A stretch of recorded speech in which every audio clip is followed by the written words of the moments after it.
Hi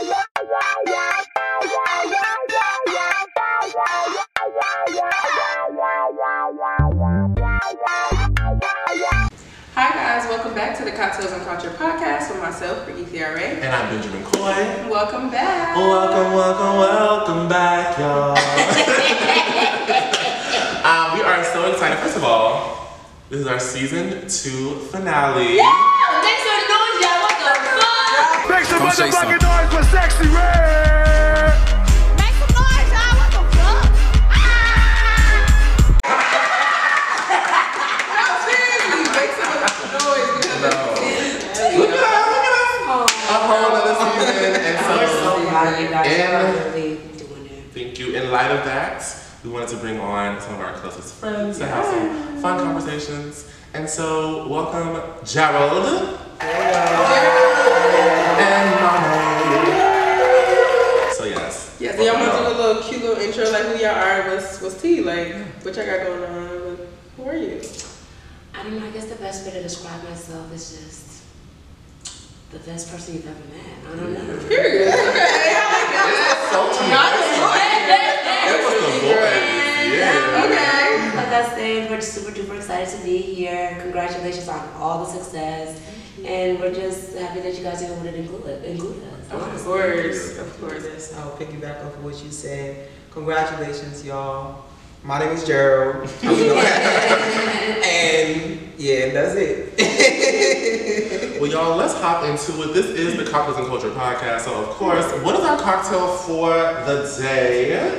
It was just giving some brunch vibes. So we have a very light mimosa. So cheers to that. Cheers. Light on orange juice. Oh, actual cheers. Actual cheers. Yes, guys. Actually, I got too much orange juice in here, but You know, I think mine is the perfect I'll take dilution. it. So Yeah, that's good. That's good. Yeah, Give it a yours whiff. looks just a whiff. amazing. Just a whiff. All right, y'all.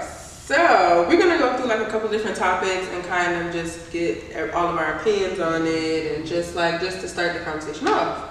All right. So lately on social media, there's been like this theme conversation about comparing is a thief of joy. So basically, meaning like how social media is now today, where like you see someone that maybe went to college or in high school with, and you're like, dang, they married, they got 2 kids. I'm thinking that I would have the same thing, or they got this cool job, or whatever the case may be.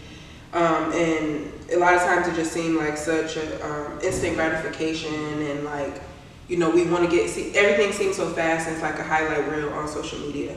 So what do you guys feel about that? Is that something that you've ever struggled with? I know I did when I graduated from grad school a couple years ago. I'm like, damn, my other friend, she found her job, and I was sitting here trying to figure out, like, I'm doing all these interviews and like just, you know, going through, but I just had to learn that my process was my process, and I can't compare myself to other people, and like, I'll be okay. So I'll let Mommy. I think being in this social media age, it's just extremely hard not to compare, period. Yeah. I feel like comparing yourself to either the models for your body, for example, or like the success of people, how much money. But one thing I have learned throughout this whole social media, everything is a facade. I'm sorry. I can't honestly compare it too much, because bitches be selling pussy for the money, you know what I'm saying? Like, bitches be doing this, that, and the third. And not even, you know, or they might not. Or they might not. However, what the point I'm ultimately trying to get to is that although very easy to compare, I feel like I've gotten to a place where all that's glitter is not gold. So I just don't believe anybody's really living the life that they be showing. Because my girls be showing off a certain life too, and I be right in the back, you know what I'm saying? I be showing shit where it be like, give it, and I be... Right. Because realistically, who really gonna put their... Exactly. We're like... every little bad thing that happens to him. Of course you're gonna show like, oh yeah, but you might see me smiling this graduation pic, but girl, I was just crying because I was waiting for these test scores or something. Like, everybody go through things, and I think that's reality. Like, everybody's not gonna share, like, of course not the bad things on social media, but you know, I don't know. This year has been very interesting for me because that has been something that I've struggled with so difficult, That's so much. crazy, man, because your social media looks like you are all glitz and glamour. See, So and it's that so amazing that you're is like, I literally look up to this man. You know? But no, see, that's the thing, like, social media is a highlight reel, and I have struggled even with myself with like, yes, I know that I only show the, you know, the high points of life and when I'm feeling good and looking good, but I feel like, at least with my close friends, I do my best to still show like the process that it took me to get to that point, or like the failures that I've gone through now. I'm not trying to tell everybody my failures, but like my people who are in my circle, who are in my close friends, I think specifically on Instagram, yes, I feel like they have always seen like, y'all, this really pissed me off today, or this really made me sad today, but then the grills, you know, I'm seeing out there who can get the, you know, the highlights.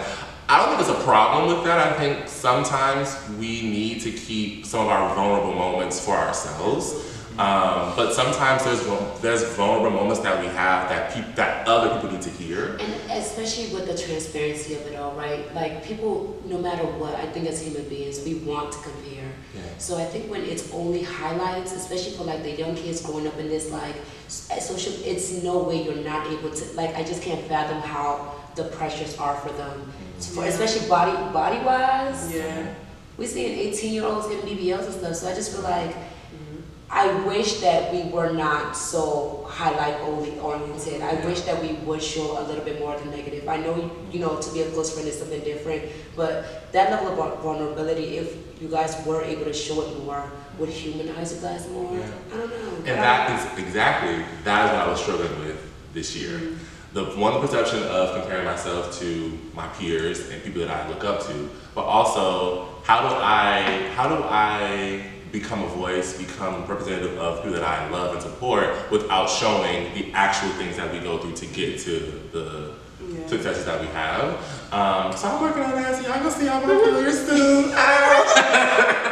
But yeah, like that's a real thing. And it like you said, it humanizes people more because we are three-dimensional. We are more than just the clothes that we wear. We're more than just what we present to the world. And so yeah, in 2024, I was definitely working on being the fool. But yeah, we're getting there. We're getting there. It's a process. It's a process. And on that, I also want to share for the girls who are listening, there is a book. I'm in my book era here lately. Yeah, but there is a book called The Defining Decade, and it is really helpful for people in our 20s because there's a lot of lessons that we wouldn't otherwise, or that we've learned, but we wouldn't have learned so quickly if we had not read the book. There's a chapter in the book that talks about how your life looks better, or your life should look better on Instagram, and that is not saying that it should, but it's just saying the thought that we have that like on social media, you should boast the most, not you should, but they're saying that you should put out the most successful parts of yourselves. And to Mame's point, the downside of that is that it dehumanizes you and only puts you in one dimension. So definitely pick up that book and learn some fun lessons. There's also stuff in there about romance, but this is not sponsored, so moving right along. Go ahead and sponsor. But I also want to add that I know like comparing on social media, but also for me, I guess since I'm not really on social media, it's like family. Because I have very successful cousins, and it's like I see y'all moving up the ladder, and I get to a point where I'm tired. I'm tired of grabbing the ladder. I just want to stay for just a little bit, but I understand people are like, go, go, go. And you have to basically accept and enjoy your journey, the ride for you. And if you meet up with them on their journey, there's an intersection somewhere, great. But if not, you go ahead, you enjoy your life, let me enjoy mine too. But also, just because you're succeeding, let's say career-wise, financially, whatever, doesn't mean your life is perfect. Like, people are really going through it, especially when the pandemic began and post-pandemic, everything. Like, people are really going through life. So, yeah, money makes things easier.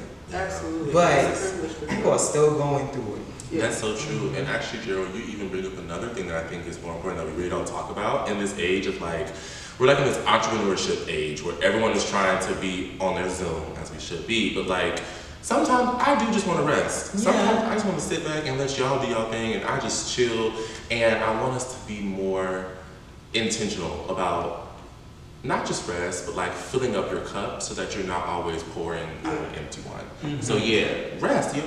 Yeah, it's okay to rest, 100%. Like, we all needed to be your best. You can't always be on go. But I think another interesting point, Mame, that you were saying about like humanizing yourself online, I think that's where kind of I always kind of struggle with, because I am a private person, and for a long time I felt very uncomfortable with just sharing in general online. I just still find it weird when I'm very vulnerable online. I just feel like I'll be vulnerable in real life. Like, I don't know, like, people that are around me, like, I just feel uncomfortable. Because, you know, now there's some people, now I know y'all see people from your hometown on Facebook be doing too much. So, you ain't never gonna see my name on there. I'm sorry. But I do think it's important to be honest, and that's what I worked on as I continue to, like, grow and mature in myself and become even more confident in, like, the decisions that I've made, is to share some of, like, the things that I've gone through to get me to where I am, and things that I still want to work on. But it is hard, because once you put that out there, it's like, you know, I guess you just have to be open for people to have their opinions on whatever you're talking about. And I think that's like the hard part. And that's something that I always struggled with. And like, even sometimes my family's be like, well, can you post mine on Facebook or something? Because we want to know like what's going on. I'm like, girl, call me. Like, why do I need to post it on Facebook? But I do try to share, like, you know, some stuff, like, oh, okay, you know, this was a journey for me. Even when I started to do, like, YouTube and stuff, the last couple of years, like, I would make videos to talk about, like, you know, this is like what I went through to, like, get through this situation, or this is how I struggled when I was, like, trying to find a job after college, or, like, and all of that time frame is really difficult, you know?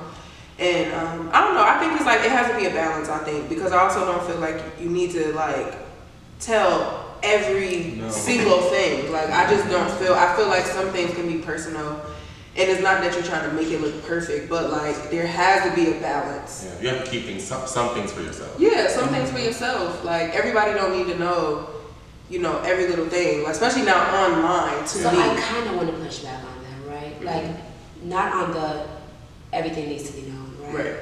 But again, the level of because as much as we want to say that people should not, especially us sitting right here, you know, thank the Lord for all the blessings with professional growth, and, you know, at least where we are right now in life, we are seeming to be a little stable, you know, I guess it's the best word I can use, however, right?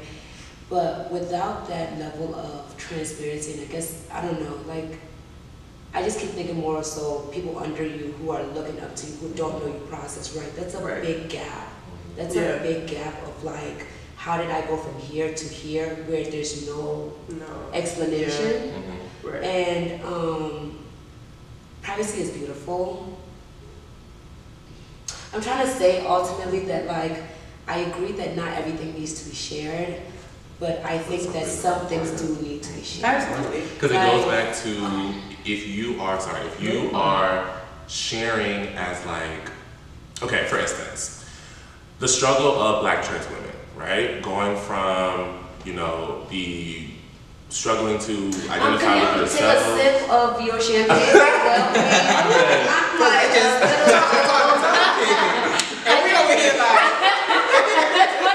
I want to make sure I'm not the only one here. Please and thank you. Yeah. Okay. But the example that I was sharing was the struggle of Black trans women who are coming into knowing their identity and going from, this is not who I am, this is who I know that I am, going from that internal struggle, the external struggle, and then the triumph. That's important for other young Black trans women to see. So on that level, yes, that vulnerability is important. But there are some things that, you know, you may not want to share because it's private to you, but it's not. I guess deciding what is helpful versus what's hurtful. It was comfortable to you. Yes, to share, because there's parts of that that make me uncomfortable. I don't mind. Like, I always be transparent. Like I said, I've made YouTube videos.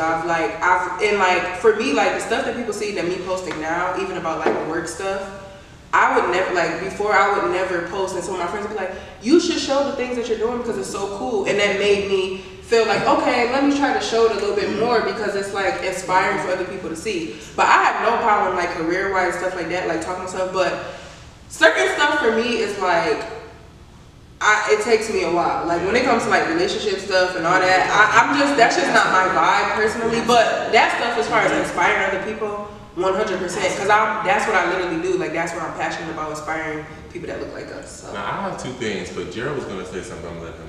Yeah, so going back to what y'all were saying, if there is a movement and you want to contribute to the movement, go right ahead. But with me, and I believe, stay private. Don't put your shit on social media. Good or bad or just bad. Don't put the bad on or don't put any of. You have friends for a reason. Talk to your friends. Social media, like I posted things and I've regretted it. I've done the post and delete. I've been embarrassed about posting certain things, and it's been on my story for like 2 minutes, and I'm embarrassed. I'm like, I just did that. Delete. I just like even cringing, like yeah, it's like cringing. Like I just feel like if I was to share that story with a friend, I wouldn't want to take it back. That's what I'm saying. Like you have friends for a reason. That space is comfortable. That space is secure. That like. You know that these are your people. They're not about to judge you. The internet, it's not. It's not you're like you said, they do not humanize you. So they will literally just rip you apart. Yeah. So I'm just saying, don't put your shit on the internet. Yeah. Well, I think Gerald too, because you're not on social media. So I think it's different for you too, because it's like you have a different outlook on that. Like you're not really on social media either. But I think for me and Ben, it's like our job is essentially that. And that's what I struggle with So too. that is very hard because it's like even where like times where I want to do like off the grid, like no social media, it's really hard because like that is a part of my job. Like I'm helping friends tell their stories online, and I have to be up to date with what's going on. It's not always the posting yourself. It's the what are the trends I need to know. That's understandable for work. Yeah, that's different. It's like you want to be up to date. You need to know what's going on. But it's like, when can I get a chance to like disconnect from this? But I would say just put whatever you want to put out there. Make sure you feel comfortable about it. Yes. Yeah. And because at the end of the day, regardless if you delete it or not, if it still went on the internet, still went on the internet. Your digital footprint did get bigger. Yeah, it's forever, and it's like make sure you are comfortable with what you share, especially with the work stuff, because a lot of people get in trouble.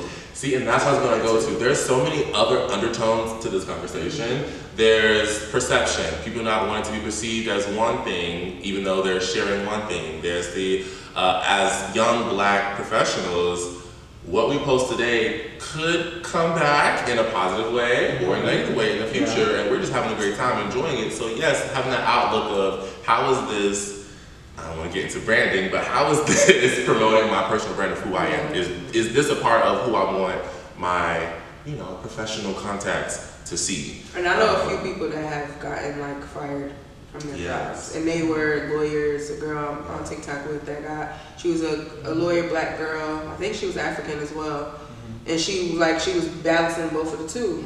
And she ended up getting let go from her job because they just didn't want her to. And she's super successful in the content creation thing.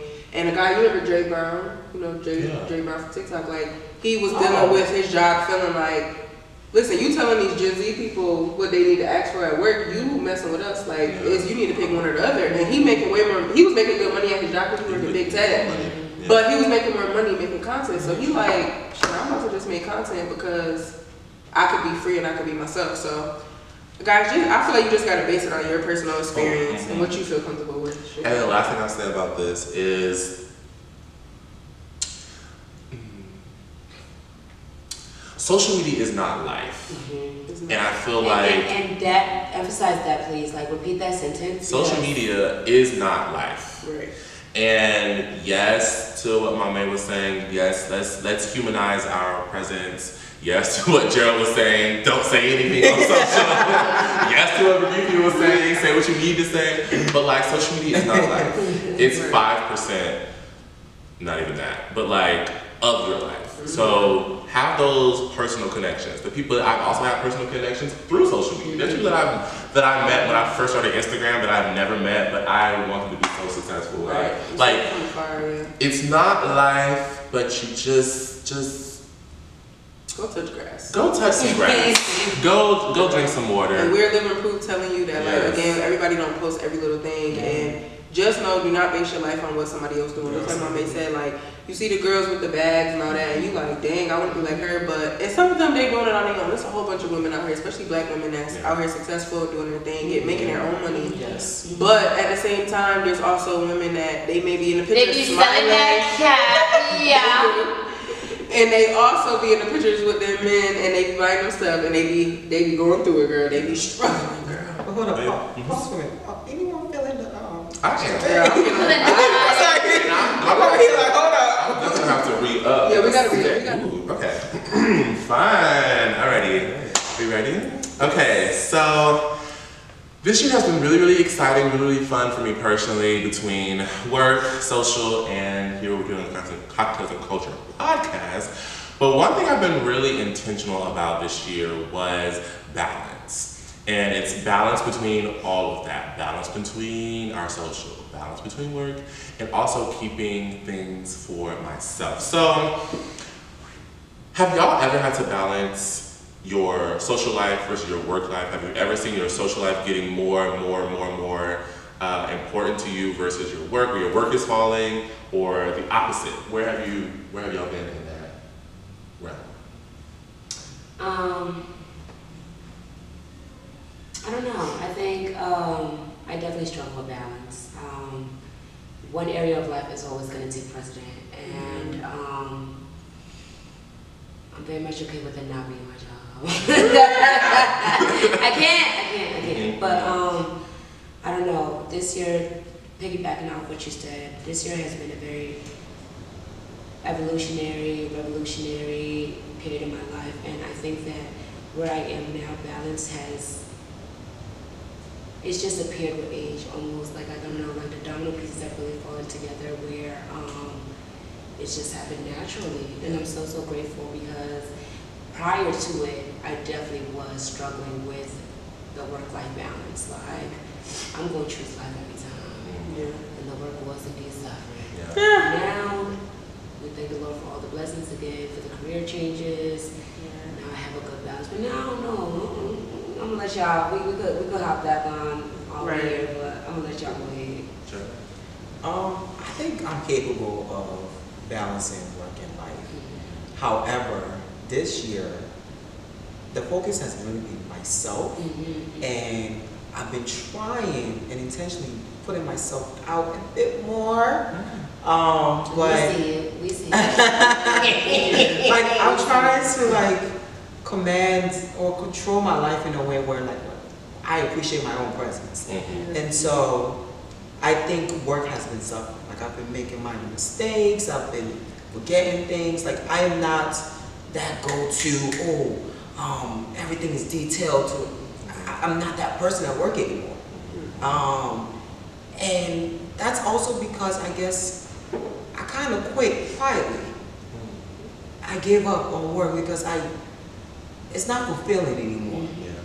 Yes, it's paying the bills, but it's just not. God forbid, if I was to pass tomorrow, like, that job, it just didn't add anything. It's not adding anything except for monetary gains. It's not adding anything to my life.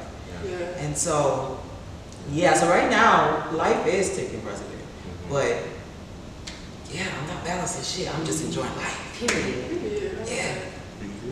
I've definitely had to do that. It made me think about when I went to, 2 years ago, I went to Gabrielle Union's book signing, and she was saying that, she just doesn't believe in balance. Like you said, other things, depending on what's going on in your life, other things may become more important. And I just realized that I'm not going to continue to stress myself out to have a perfect balance. I can't do everything perfect. I can't do perfect at work all the time, and then perfect in the personal life, and then perfectly with every relationship that you have, and then perfectly going to the gym all the time. It's sometimes things are gonna shift, and it is what it is. Sometimes I'm gonna try to be as disciplined as I can, but if I need a day to myself and I need to step away, then I need to do that. If I need to just be with my friends and just talk and look ugly in my pajamas and just cry about something, then that's just what I need to do for the day. Or I'm trying to give myself grace with that. I've definitely always been like work, or whatever. But this year I was like, I'm about to have more fun and I'm about to love on myself more and I'm about to put myself first more, and I think that I've been doing that. So this year I've traveled a lot and I've done a lot of things that I've just been wanting to do. So I'm proud of myself. But, you know, it's a continued process. I'm still learning. It's not perfectly balanced, you know. And I feel like the conversation should actually change. We as a society should stop saying balance is the goal and just realizing that prioritizing is really what it is. Because that's what y'all are talking about. Your priorities are going to change. They're going to shift based on what's happening in your work life or your social life or just life in general. For me, I am more on what Gerald was saying. But on the side of, I love my job, I love what I do, but the bottom line, if I leave that position, they're gonna put it on Indeed. And that's very true for anybody's position. And that, I saw that come to play when my mom passed away. That was like, she gave so many years to that organization, and like 2 weeks later, okay, girl, we're looking for a new one, honey, let's find somebody else. And like being so young and like seeing that happen really affected me. So at that point, I started to get more life, or care more about life. This year though, as someone who is on social media and a presence on social media, life and work began to blend a little bit. Because there were social events that I went to that were work events, but I was still very social, and I found myself also being social with my friends and not having like that, you talk about pouring from an empty cup, and not always having it to give.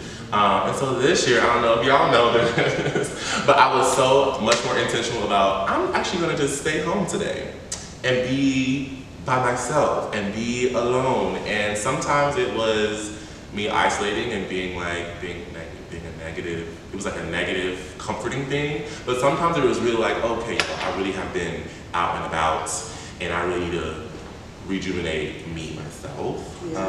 And so yeah, I've been putting myself first and trying to take more control of my life. I'm also a recovering people pleaser, so that was also at play this year too. Love that. Well, cheers to everybody doing. Cheers to that. Hold up, I do want to add something though, because yes, Ben has been staying in, but honey, Baby outside. baby outside. Okay. Now that's fair. That's fair. But this year, have I been outside? Yes. In the way that we would normally be, have I been outside? Yes. No. I mean, in the way that we've normally, Gerald is the one that knows for real. Are not changing. No, because we've been outside like every But weekend. are you talking about? Well, this summer we were going out every weekend. This summer? I mean, this summer you were not home this summer, especially This summer? Okay, that's what I'm saying. Exactly, but what y'all bringing up? Work. Yes, what y'all bringing up is the work and the social. So I'm saying like us. Okay, October, for example, October. I mean, yes, work, but what about fun? We've had all weekend. The first weekend, you were in.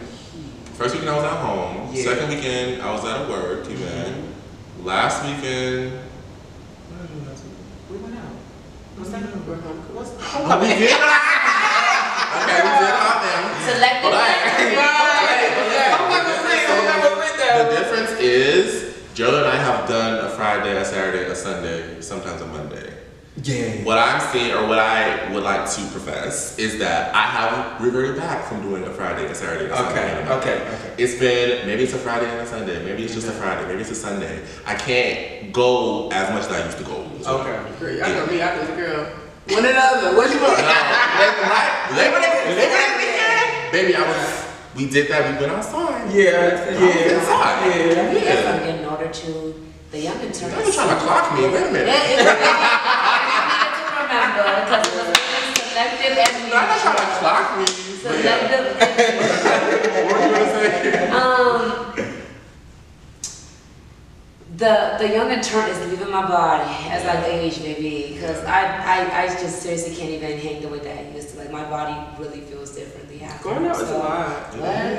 I honestly enjoy the nights in when we just all drinking and just talking. Like, I feel like that's just even more fun because, I mean, y'all know I like to get cute now. I love that. But that's really the only part of it. I mean, outside of just being with y'all, being with friends and having fun, but like, that's the best part because, you know, when you go out and it's like, they might be playing the music you want to hear. Then people be doing, like, you know, like, it's just like, whatever. But either way, if we are inside or if we're out, I'm always having a good time with Exactly. with my friends. Exactly. That's the point. I love, like, I don't mind, like, and me and my friends always say this too, it's just like, even us just being around each other, I feel like it's good because, and we talked about this recently too, like, sometimes when you're going through your own things and you just like, oh, I'm just staying in the house, I'm just gonna be by myself, whatever. And sometimes you just need to just be with each other and then with your friend and you just feel better. Like, y'all don't even have to do nothing. It's just like, girl, you know, let's just hang out. And it just makes your night better. You know what I'm saying? So I enjoy the nights in. We ain't always got to go to the club. We ain't always got to, I would prefer to just a cute, maybe, and if we have to go out, if you want to get cute, I would prefer like a cute get out for a cute little brunch or a cute dinner. I don't know about the club anymore. Like, I love it. It has to come in waves for me. I can't do it back to back. I gotta do it, you know, every now and again. And the streets been talking to me. They got that events. They said, you know, what was they saying? Because the last time I went outside, they said you love outside. You be outside. No, but like when that's an event, it'd be fun. feel like but just going out to the club just to go, it's not bad. You don't really be going to the club for real. I go to clubs sometimes, but like, but I'm not, no. But he be ready though. Is it giving defense? I will be ready. That's my thing. You know you be ready to put on your sweats. My sequence. What you doing? What I need to do? Girl, I just be wanting to go. I'm getting dressed right now. What's good? You been wearing what? I just like to get cute. You know, that's the best part about it. That's it. I don't know. I think for me right now, working from home, if I don't make deliberate ways to leave the house, I am quite literally stuck in the house all day, every day. And that I've realized also because I was a social butterfly once upon a time. Now I've calmed down a lot, but it has an effect on my mental health. I know that, like, the thoughts be thoughting a lot more now. So every once in a while, I definitely need the outings. I need it. Not even a want, like it's a need. It's a need. I agree. Definitely work from home. You do have to be intentional about getting out those four walls. Absolutely. And touching grass, especially this winter coming, child. Y'all do it. My man. Okay.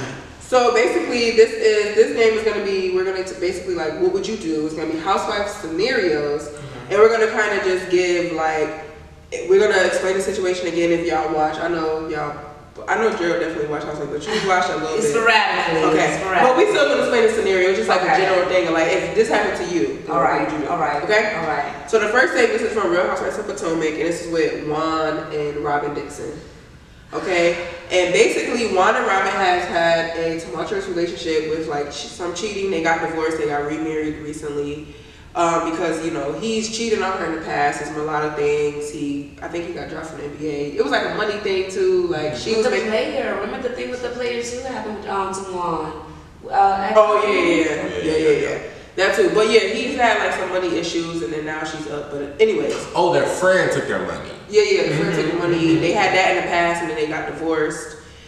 And basically, the scenario is they have been in a relationship. They they have cheating past. Like he cheated on her in the past, and like they just had drama.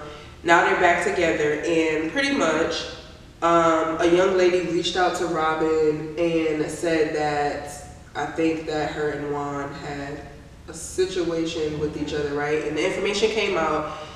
Juan claims that this young lady DM'd him, a friend, and said that she lost her card or something like that. She couldn't pay. She was so happened to be in Maryland. She could not pay for her hotel. She was at the National Harbor, and he was in Baltimore. Right. So she reached out to him and said, hey, I lost my card. I can't pay for my hotel. Yes. I can't pay for hotel. Do you mind? Can you come help me?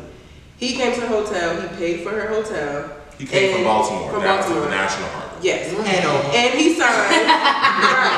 He signed the receipt. So that's like an 5-hour drive for nobody living in the DMV area. I don't think Oklahoma Baltimore to gave that. DC, Right, until an she hour. watch it live. Because that's not a close drive. Right. So basically, he obviously he went to go pay for it. He claims that he paid for it and he left. What? Bro, what? But Robin believed that scenario. So if one of y'all men did that, would you believe that he just signed a hotel receipt and he just left? And he never told you about it, just came out because it kind of ended up being exposed. Willful ignorance is like, it has to be the most beautiful drug in the world. Like, just being obtuse and like Delulu all the time. I be Delulu 50% of the time, and every time I be Delulu, I be having a blast. And Robin has to be like the most blissfully, happily ignorant woman alive, because that sounds insane. Yeah. Right. I know she does not believe that. Right. She just saying. He drove an hour and a half from Baltimore to the harbor to go pay for a hotel and then left. Wait. Anything possible, right? Oh, I'm changing my stance. He actually did do this. Like, she confirmed that he did. Yeah, she said he did sign it, but he left.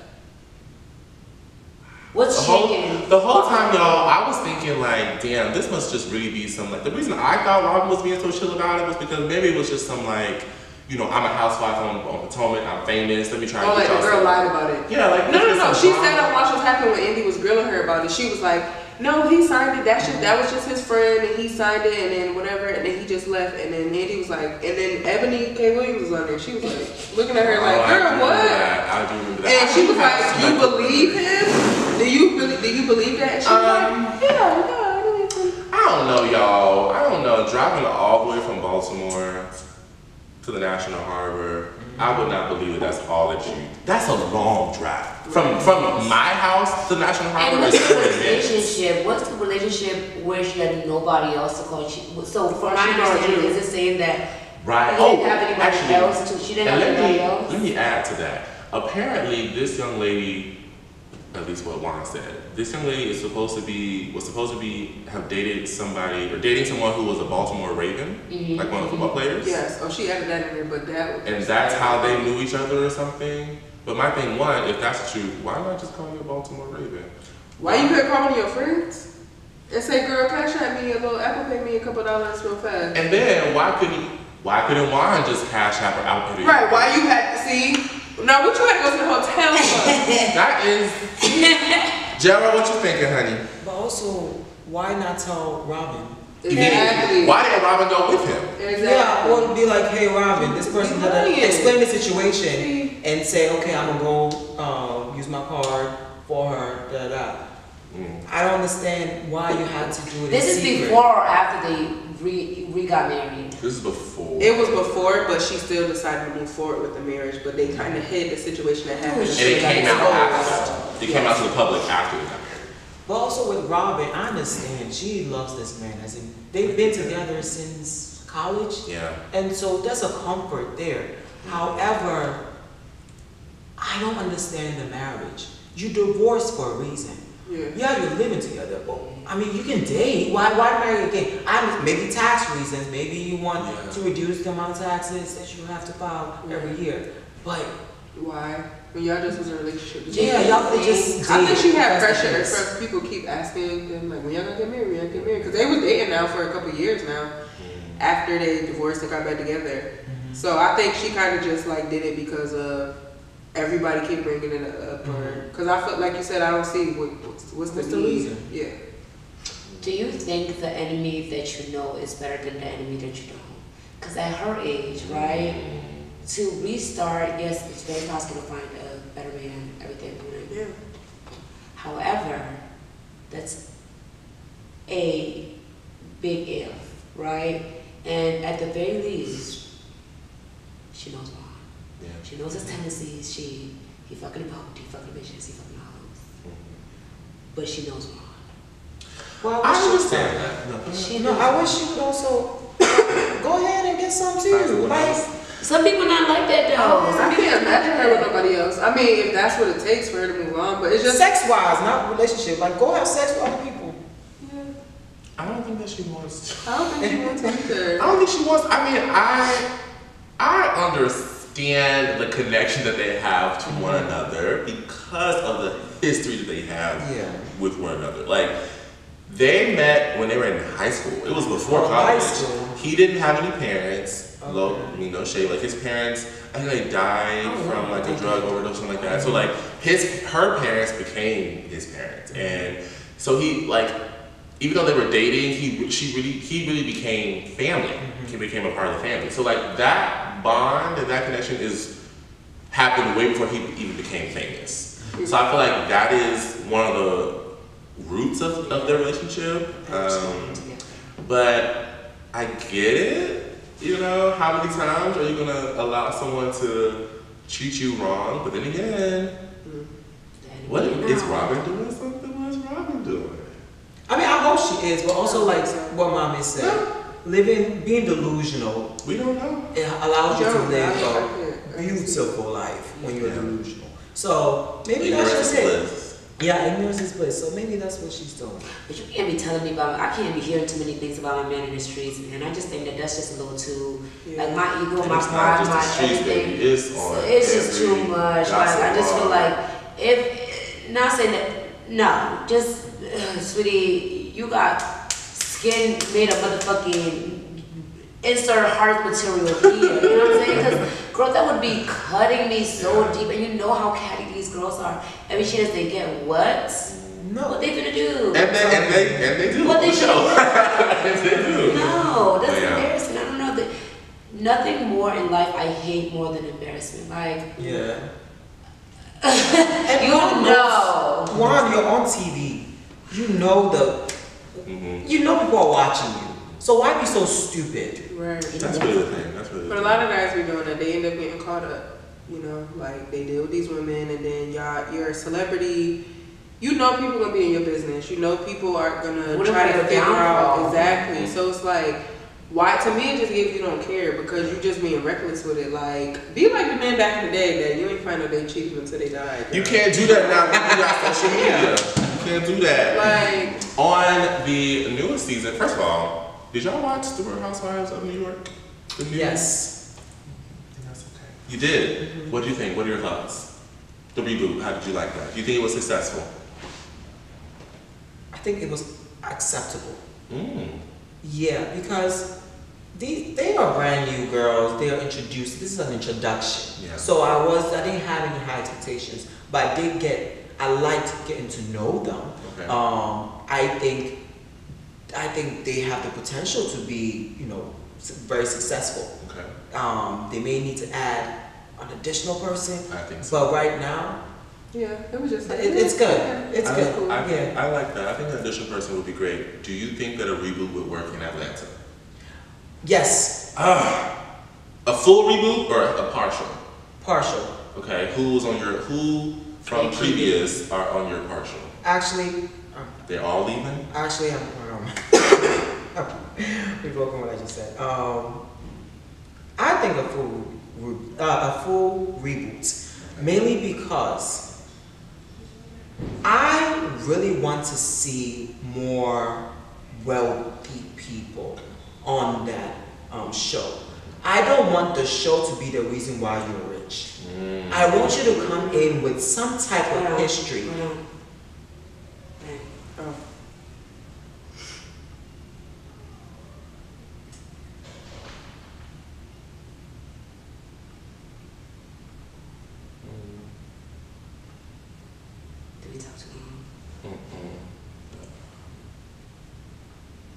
Switch to a different mic.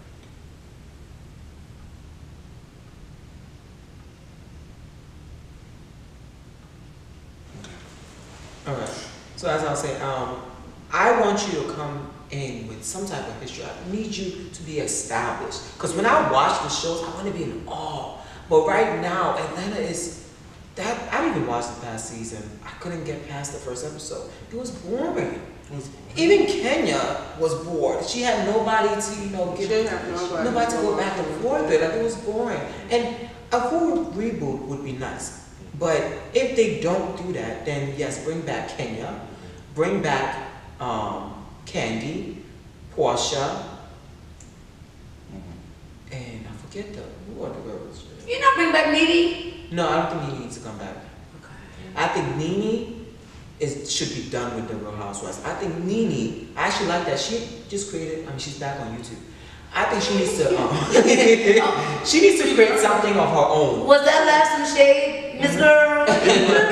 No, she needs to create something of her own because she is historic. She's a legend. She has fans. They will come. They will watch. We love Nene. But Nene do not go back on Atlanta. Yeah. And Atlanta is like honestly, Atlanta is like a Beverly Hills. They got rich ass people in Atlanta. Bring those folks on the show. That's it. I would agree. But yeah, I don't think Nene should come back to Atlanta either. I think she needs to go and do something bigger and better than that. But anyway, back to it. Real Housewives of New York. Jessel, one of the newer castmates, and her husband Pavitt. So they had a big situation going on this season with Pavitt going on how long was the vacation? A couple of days? But a day. Going to Vietnam by himself, without the family, without anyone else. Going there, and the reason he was going there was because he wanted to get the airline points that come with flying to such a distance. Now, it came up later that he was doing it to get away from his family, but the other ladies are thinking that it's some infidelity going on. If y'all were Jessel in that situation, what would be your reaction to your man telling you that he's going away to get some airline points for 24 hours to a whole other country? I think that's stupid as hell. But I feel like just say you need a break. Yeah. Like, I feel like don't lie. Like, nigga, I want a break from you too. The fuck? I mean, I don't know. I feel like that's stupid. Like, I'm not going to Vietnam for 24 hours. Like, that's just dumb. I don't really know if I feel like he's cheating. I won't say that, but I don't really think it's that. I just think, I don't like when people lie about dumb stuff. Yeah. Like, just say. So you think he's lying? I think it was just like a stupid little white lie of like saying, but I feel like Jessel knew what it was, but it was like a lie to the friends, like the girls. Like, oh, he just wants, like, girl, just say he won. Anyways, like, on these shows, it's like, why do y'all feel like I gotta explain? Cause like, I'm not explaining shit to y'all. Well, that's the thing. So that's the thing. Well, this is a whole other conversation, actually, though. But on reality TV, it's like, what part is it? What part are we actually storytelling, and what part is actually my life that I'm telling you? You know, right? But Jessel, I don't even feel like I mean, that probably they just wanted to bring that up for a conversation starter or something. Cause like, I feel like that was dumb. Like, girl, who gives a damn if he going to? And they made a whole big deal about it. Yeah, it was just stupid. Like, I mean, girl. The way they told the story was, the way they told her entire story was basically they don't have sex. Yeah. Let me bring that in. They hadn't had sex in several years. Jessel's reason, which I think is very valid, was because prior to them stopping having sex, she was going through like IVF treatments, and they finally had their twins, right? So she was saying that after all that struggle, she just was backing away from that and just focusing on the kids. But they weren't having sex. Apparently the girls know that Pavitt wasn't wearing his wedding ring and all that stuff. So they were like trying to tell a story that Pavitt was doing some, cheating stuff. But anyway, what is your reaction to your man telling you, I'm going to another country for 24 hours to get some airline tickets? Are we believing that? How many goddamn points was it? Right. And I mean, and why can't I go with you? But these people are wealthy, right? Like, and these so that's people what I'm are saying. Is wealthy, this maybe right? just a playground thing that I don't understand? Right. Like, is it like use them or lose them points, Right. or like I'm trying to conceptualize this point thing. I know it's probably like the small thing of the conversation, but no, it's valid. how many points was he getting? Because I can't. We buy flights all the time, in and out. I can't imagine even a rack, 2 racks to go to Vietnam was so substantial to you that is your reasoning that like I needed to fly out because I needed the points. 2K to you should not have been so monumental that it gave. The reasoning is what I'm not understanding. Right? It's like he just want to get away. I feel like that's what I'm saying. Stop lying. Like, just say that's what you want to do. Yeah. But and that's valid, I feel. that's what he said though. He said he wanted to get away. So here's the Eventually. thing. So here's the thing. The tickets to go to Vietnam, mind you, this is first class. So they're usually like maybe 10 grand. Okay. To go. Put it in And he context. got it for the cheap. I think he got it for $2K or something like that. Okay. And Through his points. no, like No, he points had come to. after. Yeah, he purchased because they were having a deal. Okay. You know, these airlines when they're like, oh, if you purchase a ticket today Right. for this other day, it will be this price. Yes. Like Southwest. Yes. Yeah, like Southwest. Yes. So that's what he did. He purchased the tickets, and he had to choose a day to travel. Okay. Mind you, this first class is it's Exquisite. exquisite. All right. And so he was lit. I've never even seen somebody fly down in a plane. The man was laid down. Right. Yes, he Food. did. He got 3 courses. He got the drinks. So does he have his own private camera? Yes. No. Does he have his own camera crew following him? No, they didn't follow him there. He actually posted a TikTok. Oh, So- he fancy, huh? Yeah, so all of that. So all this first class stuff. And then it takes him to Vietnam. He goes there, he's buying food because he likes something, I forget the name of it. But he was just like going around trying foods and whatnot. And then he gets back onto the plane, first class treatment, comes back to the US. Okay. Mind you, they have twins. He is getting away. He's trying to get away from the kids and the wife because this is his vacation. Right. And hey, if you can be pampered like that and just go eat some food in Vietnam and come back, why not? I don't think he was cheating. I think he was getting away. I don't think he was cheating. And I feel like he explained that. Who's the character that's married to him? Jessel. Does Jessel get the same privilege to get up and go and meet the twins on a regular Tuesday? Yeah, Jessica can do whatever she wants because he be taking care of the kids. Oh, He was okay. okay. There's a lot of nuance here. There's a lot of nuance. But that's here. what I'm saying. Like, I think the reason why the girls were so invested in what she was saying is because the way she was describing it, and then when they would ask Pavid about it, it would just be 2 different stories, and it'll be like, okay, well, what? What is? But I didn't understand why they were so invested. But I get it's reality TV, so you gotta make it drama or whatever the case may be. But that's what I'm saying. Just say that you. What was she saying Just versus say what was he saying? she didn't really care. She was just like, oh, okay. But the friends of the housewives was like, well, that's weird. Why is he going by himself? And da-da-da. I'm like, that's what I'm saying. Like, if you just wanted to get a break, then shit, that's what he just wanted to do. But not because the point stuff is like, okay. Yeah, Like, that could not be the It's just the way that the story before that was developing. Right. It made it feel like he is going to Vietnam for something else because of what was happening prior to. So who should we blame? The Productions. Yes. Y'all said it. It's their fault. Now, I have a question. Okay. Controversial. Question. So, you're married. Your partner's not having sex with you. Are you long-standing waiting for them to read? Shut up. Are we what are we doing? I don't wanna, we're not giving my opinion, cause child. What's the reasoning? No. There's no reason.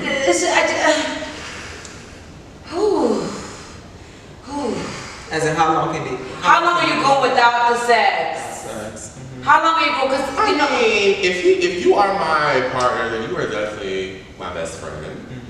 It's not built on it. It's a part of it. I can do a minute. Mind you, they have twins, so really, like, yeah, you can. Oh, I got twins. I got kids. Yeah, like it's a lot going on, so I don't even think And they're young they're not thinking about sex because there's so much going on in the house. Yes. okay, so it's really production, so it's just been steered a certain way with Yes. direction. Because I'm thinking like she just not touching So it. No, they are besties. They love each other. Oh, it's Like, they have better chemistry than the others, Yeah, wait for honestly, y'all my niggas opinion. to, not have sex before you're like, nigga, what's up with you? Like, Right. why are you not touching me? What's going on here? Right. But also like how. So, now I know most of us watch Real Housewives of Atlanta, especially in the past, and we've seen the dynamic between Candy and her mama, child, and her relationships that she had. Specifically, now she did have one with, I don't know if y'all remember, way back with her first relationship that kind of was on the show. She was engaged to him. I forget his name, but he ended up passing away. Remember that one? And Mama Joyce did not like him either, child, because he had all the kids, whatever. But she did not like Todd. So how do you guys navigate, if you ever, even if you haven't been in a situation before, but how would you navigate if your parent, you know, didn't necessarily love, you know, didn't like your partner. And I feel like with Mama Joyce, it's not even like because of no like serious reason, like he abused Candy or something. It's just because she just don't like him because she whatever she wants for a child. And I know all of our parents probably want a certain person for us, or they gotta do this, they gotta be certain credentials. How do you navigate that type of situation if your mom and dad or something, they don't like your partner, but it's because, you know, whatever, they want him to be at this certain job and he got something else, but you love him? Joe, start us off, baby. What do you think? It'll be tough because, well, I'll relate it to myself. So, y'all know I'm gay. I know. Really? Are you I'm gonna ask you on a date after we start recording. Oh my God. So, and my parents don't condone that. However, so if I am to get into a relationship right now, my parents are not gonna want to have any type of relationship with my partner. And so one thing is I have to defend my partner because I'm going to bring you into this situation and I say I love you, I have to now defend you. Yeah. My parents, if you truly love me, you have to figure out a way to love me in this relationship. I have been your child. I have seen your ups and downs in your relationships with whomever. I've had to deal with that. You better learn how to deal with this situation now. And so it's more so on them. They have that journey they have to deal with. It's on you. I would defend this person. Unless they did something that obviously they cheated, they beat me or something like that. I understand why you love me, so I understand why you would want something better. But if it's simply at, the job or something like that, if I'm still sticking around, think about my happiness. Right. Put that first. Right. Be happy for me. Yeah. I agree, Gerald, actually, because you know, my parents are divorced and they've had different partners, and I've had some that I enjoy, and I've had some that I don't enjoy. But at the end of the day, I always remind myself, whoever this person is, they are making my partner happy. I would enjoy that same consideration, unless there are actual circumstances that I would listen to their opinion about. Like, you know, maybe he's not too stable. Maybe he is out here doing some bad stuff that I shouldn't be doing. But also trust. I think there's a trust there. I would like my parents to trust that whoever I am bringing to you to meet as my potential partner, they work up to your standards. Most important, my standards. But you know, they're not bringing no slumlord to the house. You know what I'm saying? No shade to the slumlords, but I'm not bringing them to the house. You know what I'm saying? So that's different. Yeah, I totally agree. I think as we get older, we have to continue to build our boundaries with our parents, like as adults, and like. Obviously, anybody would love for each side, like everyone to get along, everyone to like each other. But like I said, if it's not something like they're abusing me or something crazy like that, I feel like it's my decision about who I date, and like I think you just need to like respect it. And I definitely would stand up for my partner, for my relationship, if I really believed in it. And like I feel like you just need to have respect, like. You know, like at the end of the day, like you said, because I ain't like everybody my mama done had or my dad either. And I had to do what I had to, even though I was a kid, girl, I still had to deal with it. But I feel like you need to respect. You gotta stand up for your partner, because when you don't, it's like it's a real fine line between like I think it's just hard when you're an adult and then you have a parent like that relationship. It just changes so much because you want to be respectful, right? But you also need to like stand on business. Like, this is who I'm dating. This is who I love. Like, it doesn't matter about the job, the race, all of that. As long as I love them and they respect me and we respect each other, that's all that matters. So that's how I feel about it. I don't think I could add anything else to that. I think you guys have said that very eloquently, very beautifully, and I definitely agree.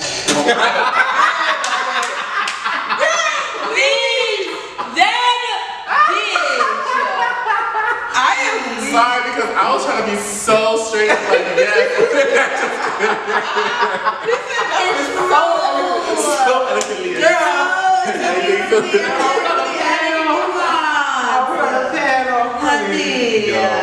Okay, well, our next one is on the Real Housewives of Potomac. Mia and Gordon. So I don't know if you've heard, ahead of the season 8 premiere, some things came out about Mia and Gordon's relationship, where Mia and Gordon are, I don't know if they're separated or divorced, but there's something going on where basically Mia came and was like, well, Gordon does not have the money anymore. He doesn't have what he promised me when we were first dating. And Gordon spoke out, which is giving a little Peter-ish. But Gordon spoke out and was like, you know, she left because I didn't have any money. She's in love with this new person.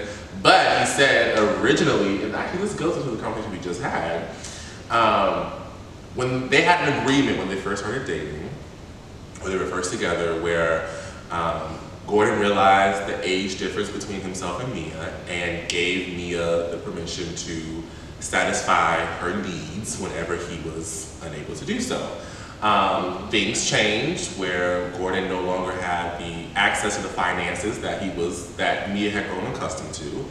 And so now that Gordon could not satisfy her both physically and financially, she decided to, this is all what's being said, okay? She allegedly decided to leave their marriage and is now dating some new person. You are Gordon.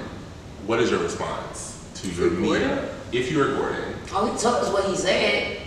He let us know what he said. He got on that video tape and he said, when they had the agreement, he said, don't let the kids find out what you be doing. Yes. You do what you do out there, you handle it out there, do not bring that shit in the house. Mia done lost the vision, the nigga don't got no more money. Mia is young and turned. So is Mia in the wrong? Mia's young and turned. She was, I think when you go into, honey, the buzz is off, but I feel like Gordon knew exactly who Mia was. Yeah. Everyone knows who Mia is. The way they met, the situation while they've been together, the agreements that they've had. He knows exactly who Mia is. So it's kind of weird that he's playing victim. Exactly. But the victim is coming because Mia's losing the. She's not going along with the script. They had to, I feel like no matter what was supposed to happen, she can do what she wants out there, still find a nigga with money, date, be outside, as long as it's not public. Mia is now telling Gordon, I'm done with you. I don't know. Like, with you no more. Like, it's over. It's not just sleeping with somebody else. Exactly. Yeah. He's not the victim. She's not the victim. Yeah. However, that's a young term. That's a babe. Yeah. She's still in her prime. She gonna be outside and she gonna find the next nigga with money. That's just what it is. It's not right or wrong. It's just what it is. Yeah. She's going to find the next. And I think you gotta be realistic with like what you signed up for. Like they've been, it's not like they just got together. They've been together for years now, and they got kids and all that. So it's like that's how some people arrangements is. That's what you kind of gamble with when you choose to date someone so much older than you, or on both sides. Even if it's the woman that's older, like you know, realistically, you probably can't sexually please that person. Oh, you're an older man than somebody younger. Right, like, you know that. So it's like with him saying, like, you know, I understand that, but I still love you. And at the end of the day, when somebody provides a certain lifestyle to you, and we both know, like, let's be real, like, come on now. Like, somebody provides a certain lifestyle to you, and that's what y'all set it up on, like, he know what it is. He has the funds. You know, he charmed her, they got whatever they got, he taking care of her, whatever, holding things down. And now that he can't do that, it do seem like, oh, that's so mean, she just, but it's like, Gordon know what it was. Like, you know, like, I mean, I feel like it is what it is. Like, it's a little bit sad, maybe he a little hurt, and his pride is a little, but baby. I think that's what it is. Maybe his pride is just, maybe he didn't realize. I don't know. I think it's incredibly nuanced because I understand, but I'm also like, Gordon, you did sign up for it, but I get it. Maybe you really was in love. I think Mia loves him though, but I think it's just like, you can't provide, she do, but I think she still cared about him. But I think like, when you can't provide the things that you were supposed, like that you were providing, I don't know, y'all, because they got married. Did she love him, or was she just loving the lifestyle? And that's what and actually that's where I get, because y'all were married. It was different if y'all were just like together, and yes, I'll supply you and do what I can do. But like when you take vows and shit, like you do take vows for better or for worse. You do take vows like, we gotta be I'm doing this. Care, though. Think about how many women that be with these basketball players or these people, like, if they, and not to say that you can't grow to love them, but at the end of the day, if that person didn't provide a certain lifestyle that you're used to after 20 years, 15 years, it's like a lot of women, if y'all already made that connection, it's different when y'all both coming up together and making money and you seen them struggle. But if you come into something and the person is already established, especially in an older, younger situation, and he telling her, listen, I know I can't, you know, sexually I can't do everything, but I got the money. That's how sometimes older guys will lead with younger women. So I don't know if you guys watched Salt Lake City or not, or heard about Mrs. Jen Shaw, who got arrested for like the fraud, stuff that was happening on the show. And one of the other ladies on the show, Heather, she kind of was like, I guess kind of like writing for her friend in the situation until the verdict came out. Like, you know, like, girl, but other people were still kind of making their stance like, oh, she's guilty or whatever the case may be. So how far are you? What? To add to that, apparently Heather got a black eye. Oh, yeah. And there was rumors going around that Jen was the one that gave Heather the black eye. Because I guess Heather knew some information about her court case or whatever, and Jen was trying to protect herself. So on the show and publicly, Heather never told anyone who gave her the black eye, so people just started alluding to that it was Jen. Right. So basically, as far as friendship goes, like how far are you willing to go to like protect your friend in like a sticky situation, like, you know, she might be about to go down? Are you supporting her even if you know she probably did whatever it is, or they or whoever? Are you just like, girl, well, we gonna just go to trial and see what happens? Or I'm gonna defend down. I'm sorry, cause sweetie, I want you to do that for me. Right. So at the end of the day, sweetie, we could reprimand in private. We could talk about it. We know what's good in private. I'm sorry, I don't play that. Do not play with your friendships out in the motherfucking public. Like, don't sit here and let the motherfucking streets know that what y'all got going on, talk about it in the back end. Period. Do not sit here and play your friend in the motherfucking front end. I don't play that. Because at the end of the day, that bitch knew she was frauded. Right. Yeah, she knew she was frauded, and she was calling them old people, and she was taking their social security. Yeah, that's what she knew what she was doing. But at the end of the day, that's the biggest defender I know. That's the like, I don't know what you're talking about. I don't know. Like, I just I feel the same keep way. it in the house. It obviously depends on what the situation is. I ain't gonna hold you. When it started to get a little legal. What? But this is legal. So That's what I'm saying. No. When it comes to like, I'm still defending you. And all that stuff, yes. But now if they get a little abuse type shit going on, like, you know, like she punched her in the face, girl. No. I'm talking about like sexual abuse and shit. Like when they get a little too dark for me, I'm sorry. Now I still probably not gonna publicly be like, you heard. I mean, again, everything's situational. But when it comes to a little too dark, but the other shit, like, girl, like I always say, the people that got away with the PPP loans, bitch. We should have all taken a damn loan. It's from the government, so yeah. But girl, the other stuff is like, girl, I'm gonna support my friend. Because I feel like you are not defending a lot. I'm scared. You saying that But if your you're friend, not I'm scared. You're Anything that's going to in any way risk me going to jail. I'm sorry, y'all. I can't do it. I can't. But how can I assume that you just support your friend? Because if the law people come to me and ask me, so what do you know? And I lie to them, I'm going to jail. I can't do that. So You're not under oath, But you don't No have, comment. I'm saying if I get called to the stand, not if they just randomly call me. If I get called to the stand, so then you understand you can't sit here and I don't recollect. if I'm on the stand, Yes, and you can say. so when you take that oath and you lie on the stand, your memory. Who are they to tell you what your memory is remembering? If they get evidence that come out, baby. Oh, I don't are you a part of the crime or something? You have a lawyer. Yeah. speak to your lawyer. Yeah. Your lawyer will help you and guide you in what to say, give you the right words to use. Right. Because So that's what law and court is all about, is knowing how to talk.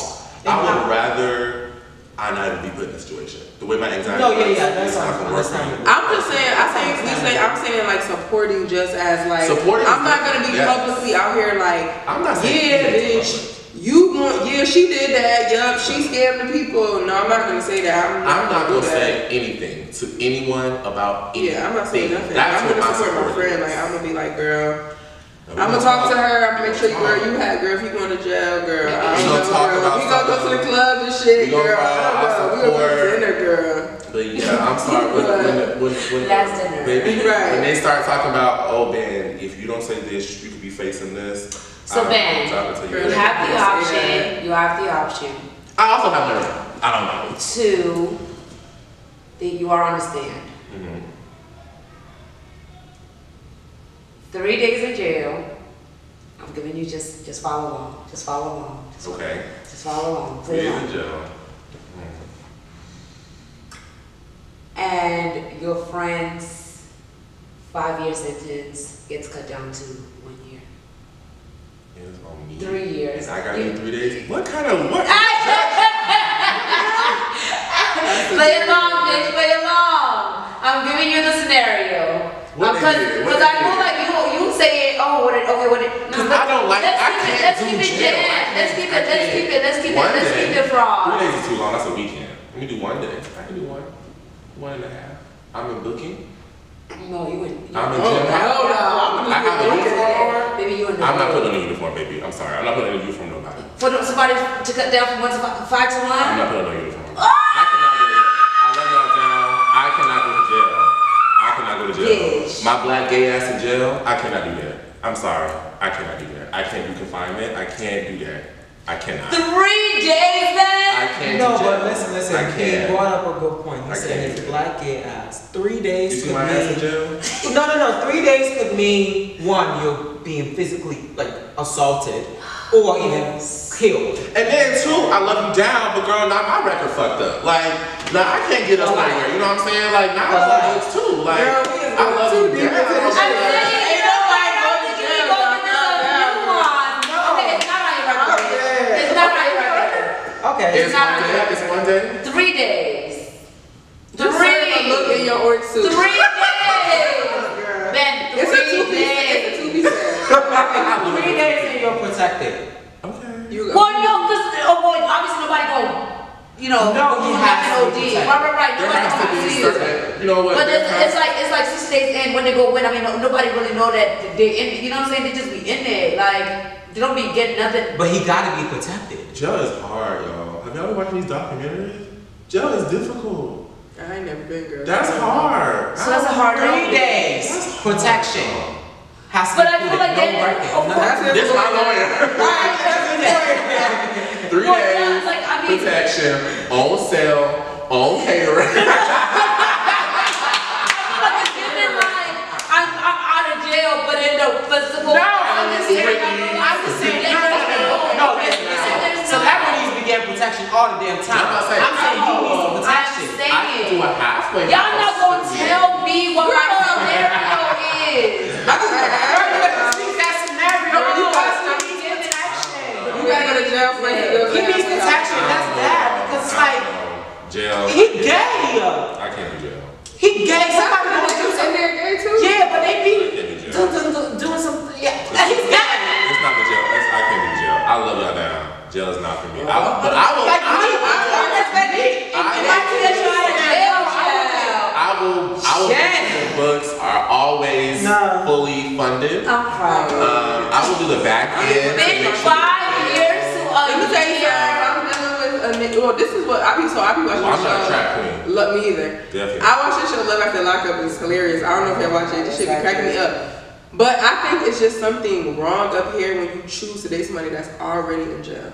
Now, I think it's different. Like, if you just met the person on these little jail sites, I don't know what the fuck they be doing on the show. Worse. That's crazy. That's I'm worse. But if your man, okay, even though I'm not trap queen, but like I could understand a little better if you and your man was dating for years and he just so happily had to go to jail for whatever reasons, and you decide to stay with him through that.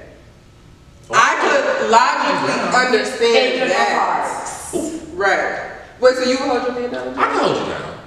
I'm not going to. Yeah, but you're such a fucking If he do 2 years, like, no, let's say 5 years, you would hold your man down? I can do 5. Ooh, girl, not me. I won't. Call me when you get out. Yeah, call when you get out. If he's my husband, I guess that's different. Okay, yeah. A boyfriend That would be different. Not a boyfriend. No, not A life partner, yeah, I can do that. Yeah. Like, Yeah. it depends what you did though, but it's like, what you did. I don't know. But also, I'm gonna have to have an agreement because I'm not. I mean, I don't have a high sex drive, but still, I'm gonna need something. But also, Yeah, I can hear you though, so you can just do a contract. What's it called? a condom. I saw that on the Real Housewives of Atlanta seasons ago. We were introduced to Peter and Cynthia Bailey. It was hilarious to see how in women's business Peter was. And then in this last season, we also saw that kind of same thing try to happen again when Drew tried to pull Ralph into the business of the ladies. So my question to you all is, how involved or when do you think your partner should get involved when you are having these disputes between friends? Or should they be involved at all? From my viewpoint, excuse me, is if another man gets involved. Okay. I think. But I feel like if it's like women's stuff, unless they're like, I don't know, I feel like if it's another man, like protect me from the side, like be like, you know, let me know if you're okay. Like if I want to vent, you know, you vent to your partner about stuff like, oh yeah, man. I feel like most guys, they don't really be caring about the drama, like the stupid shit with girls. But like, you know, if another man get aggressive with you or somebody else's partner get aggressive with you, like, and it's a man, to me, like I would feel like that's when. But other than that, I don't really feel like you need to really get too much into it. What about you? But is it giving a protective man? I know Peter was in women's business. Peter was. But he was protected. Well, is it giving protected of my? That's my wife. Yeah, you can. And you're not going to talk about. At the end of the day, whether man or woman. But should he have gone to the other husbands to then talk to That's what I mean. their wives, or should he have, like he did, went directly to the other woman? Yeah.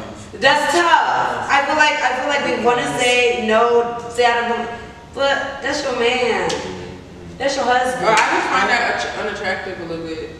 Yeah, no. If a man gets involved while women are arguing, hell no. Your man should step in as well. However, if it's just the women arguing and you feel like you need to protect your wife, I think that then it's time to pull your wife out. Yes. Yes. I agree with that. Like, I don't think that we need to be on some note. Once women are arguing, it's only women. You don't have no party. You don't have no say in it. No. That's just. Yeah, no. If it get, that's what I'm saying. If it get crazy, like, oh, we in a screaming match, we about to fight, babe. No, let's go, because we not about to be out here looking crazy. But how Peter was, that's messy. Like just being gossiping and all that, I find it unattractive. Like I don't want my man cussing a woman out on some like weird shit. I don't like that. Like okay, so then let me add an extra piece of spice to this one. So in the Real Housewives of Atlanta this past season, the same thing happened again with Drew trying to bring Ralph in it, like I said. However, the person that was talking about Drew, Ralph's wife, was Ralph's cousin, Courtney. So in that situation, she came to Ralph, I guess, to be like, hey, this is your cousin that's talking shit about me. Can you step in and say something? Is that a proper channel? Is that the way to do it? Yes. What do y'all think? Yes. if it's his family, but I feel like it was more so, she called me a bitch. Yeah. And like, you know, what should I do? And Ralph was like, you be calling people bitch all the time. Yeah. So. But I'm sorry, no. Sorry. No, you finish. No, like, it's family. If your sister, your cousin, whoever calls your wife a bitch, go to them and be like, don't call my wife a bitch. If you want to address a situation, go ahead and properly address it. But do not insult my partner. Right. I think you're right. I think we talked about this on an early episode where I sided more with Drew, like why is your man not, or I sided more with Ralph, like why is Ralph not protecting his wife? But I get it now. I forgot the part that it was supposedly, allegedly, Courtney who called Drew's B word. Right. And I forgot that maybe Drew just coming to be like, hey, this is your cousin. Yeah. But I also get the same thing of what Ralph said, like, girl, you fuck with bitches all the time. Like, what's the difference? Y'all But argue. I get that extra thing. I mean, I get it, because it's like, think about it in retrospect. If my partner's cousin or sister, family member, whatever, called me a bitch, yeah, I probably would go to tell him. I mean, I probably would check her out. I would check her too. But I would maybe tell my partner, like, yeah, your cousin, whatever, she called me out my name, whatever. And yeah, I guess I would kind of expect for him to be like, listen, like, just chill. But then at the same time, she wasn't innocent. yeah, she wasn't innocent in the situation. I don't know, some stuff just be like, What do y'all tell we get y'all catty as fans women everything sometimes. in terms of like what's going on with the girl's business? Like, are we divulging that information to our men for them to have an opinion or for them to be a listening ear? And ultimately, if this is your man, this is also your friend. So if he has an opinion as a friend would, like, you tell me about anything, I'm gonna form an opinion. Yeah. based I want on- you to tell me though. So, you telling okay. me, you're not telling Brigethia, Gerald, Jason. Yeah. Yeah, I accept that. You telling me. And I feel like but only in like a, oh babe, let me tell you this. Yeah. Not like, I'm not gonna just be like, hey babe, we had girls talk, I'm gonna tell you all the girls talk we had. Right. No, that's not the business. But like, I will be like, yeah, like, you know, my friend did this, and I'm feeling this type of way, like, what do you think I should, like, how do you think I should react, or what do you think about this? Like, as a partner, like, what is your take on this? But I don't think I would ever want them to step in unless there was another aggressor, boy, women, person, whatever. I should not be fighting anything. Yeah. Alrighty, so this is our season finale for season 2, and we are also coming up to the end of the year. We're headed home for holidays. We're headed home to meet family. And so usually at the end of our sections, at the end of our show, we'll do a raise a glass where we, give a raise a glass to someone who has done something remarkable or just deserves some applause or attention. But I want to revert that this episode to ourselves and just discuss what's 1 or 2 lessons that you learned this year that you, 1, want to share, and that was 2, really pivotal in your life. So I can kick it off if y'all want to think about it. One lesson I learned this year is to be more forthright with what I want. As I mentioned earlier, I am a recovering people pleaser, and so a lot of what my life has been about was how can I give you what you want, but also what I want. And I'm eliminating that other part of what you want. I'm only focused on myself, and not in a selfish way, in a way that just gives myself more confidence. The word that I've been using, I think I said this before, self-advocating. I've really been self-advocating for myself, and not in a negative way, but doing it in different areas too. So not just at work, not just with family, not just with friends, but in all of it. So that's one lesson that I learned this year that I'm really, really proud of. I also learned that I do isolate, and I talked to Brigethia about this. I do isolate when things start to go wrong, and I would love to continue to not do that. I've been very steady in coming out of that because I feel like, 1, community is so important, especially when you're in a community of your peers who may also be going through some of the same struggles. So this year it really for me was like, yes, this is all happening to you. Yes, it feels like it's the worst moment of your life, but also like it's happening to other people. And talking about it and feeling like you're not the only person was really, really helpful. So that's that's 2 things that I learned. One lesson that I learned this year is that confidence will take you so far in this world. Confidence and delusion, no, I'm not saying they go hand in hand, no. But confidence, if you have it, you honestly can be whatever the hell you want to be in this world. But it's so difficult to become a very confident person. Sometimes you gotta lie to yourself. You just gotta keep lying to yourself until you really believe it. But yes, what I've learned is confidence is key, and be confident until the day you leave this planet. I love that. My biggest takeaway from this year is fill the buckets of those that fill yours. Amen. And finding balance within that. I think that, people pleasing, being a people person, we often want to give. Our buckets become very low. And in order to recoup who we are and we have to oftentimes fill our own buckets. Friendship is a two-way street. When it becomes a one-way street, we need to reevaluate, see if this is the street that we want to be on, and be okay with it not being the street we want to be on. Do not let your bucket be depreciated and never filled back in. So analyze all your relationships. I'm not saying that it has to be full at all times by everyone equally, but make sure that the energy that you are giving out is being put back into you. So, I like that. Agreed. I would say too for me is boundaries. First off is like me learning what my personal boundaries are and establishing them with like those around me and just the decisions that I make, and also just realizing that just because a lot of times I was always willing to bend my boundaries for people, that I can't expect for people to do the same for me. And that doesn't mean that they're a bad person or they don't care about me, they don't love me, but they may have enforced their boundaries, and I'm choosing to not to do that for myself. So just for that has been like a big thing for me learning.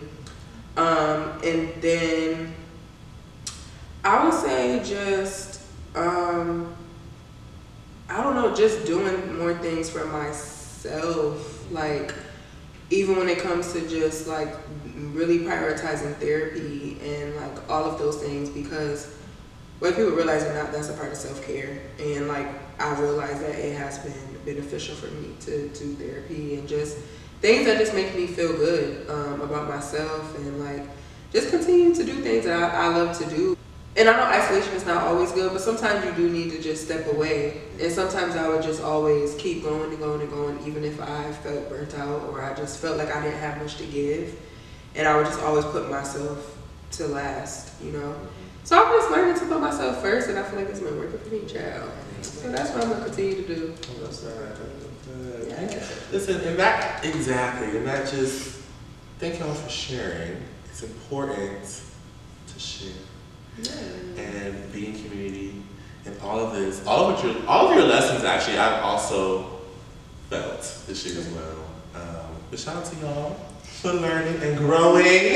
Before we end this, we definitely want to give you guys a big shout out on all your success and all what you guys have been doing on this platform.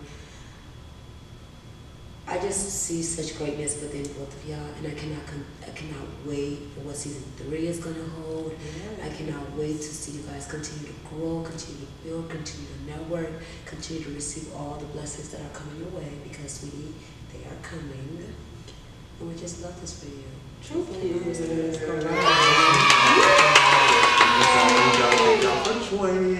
Yes, we had lots of fun, and I'm sure we'll see you guys back, and we'll have more conversations and more fun.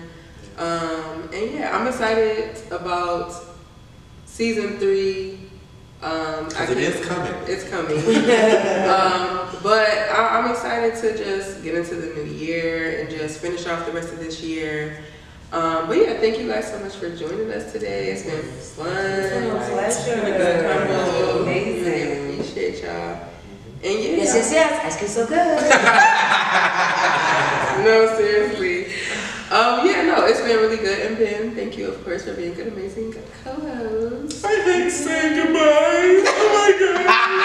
Y'all, we're gonna see y'all after this. We're gonna see y'all in 2024, baby. That's crazy. That's crazy to think about. But we're gonna see y'all, and we hope that you see the progression with each season, and we're gonna continue to get better. This season we had a lot more hope guests. Yes. on, and like I think that's just like the next step for us. But we hope that you enjoyed this episode and you had fun. Absolutely. Comment below with your favorite part of the episode.